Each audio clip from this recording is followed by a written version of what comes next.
Welcome back to channel. और इसमें हम वाटरफॉल के बारे में पढ़ेंगे। वाटरफॉल अर्थात जलप्रपात। देखिए, जलप्रपात आखिर बनता कैसे है? कहने का मतलब है कि नदी अपना रास्ता लेकर बह रही है ऐसे, ठीक है। और रास्ते में मान लीजिए कोई पहाड़ी आ गया या कोई पठार आ गया।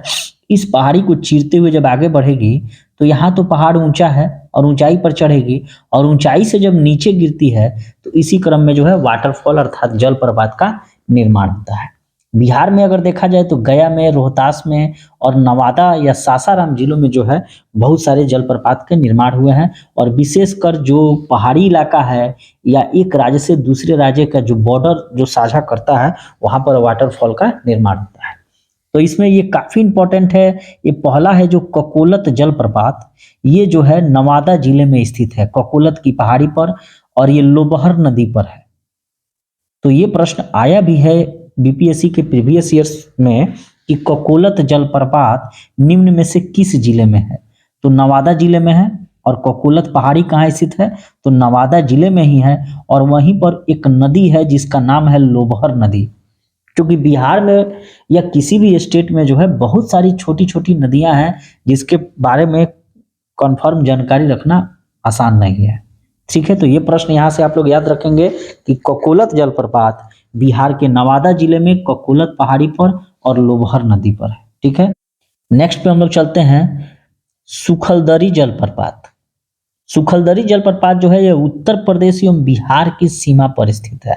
ठीक है, और यह कनहर नदी पर स्थित है। ठीक है, और लगभग 100 फीट की ऊंचाई से यह गिरती है। सुखलदरी जलप्रपात उत्तर प्रदेश एवं बिहार की सीमा पर कनहर नदी पर है। ऊंचाई उतना याद रखने की जरूरत नहीं है, सिर्फ एक का ही ऊंचाई आप लोग याद रखेंगे कि सासाराम में एक कशिश जलप्रपात है जिसकी ऊंचाई सबसे ज्यादा है 800 फीट। ठीक है, नेक्स्ट पे चलते हैं परसाडीह जलप्रपात। परसाडीह जलप्रपात जो है परास एवं पंडई नदी पर है। तमासीन जलप्रपात महाने नदी पर है। इसमें क्या कोई ट्रिक रहेगा? ये तो चीज रटना ही पड़ेगा, याद करना ही पड़ेगा। तमासीन जलप्रपात महाने नदी पर है। ठीक है, और ये गया में है। ठीक है, यही वो मोहाने नदी है जो गया में जब आकर मिलती है निरंजना नदी में, तब जाकर वो निरंजना नदी फल्गु नदी कहलाती है। दुर्गावती जलप्रपात, ये इसे खादरकोह जलप्रपात भी कहा जाता है, और ये रोहतास जिला में स्थित है। ठीक है, सासाराम में बहुत सारे जलप्रपात हैं जैसे कि कशिश जलप्रपात वाटरफॉल 800 फीट, तुतला जलप्रपात, माझर कुंड जलप्रपात और धुआं कुंड जलप्रपात भी सासाराम में स्थित है, और धुआं कुंड कांव नदी पर स्थित है।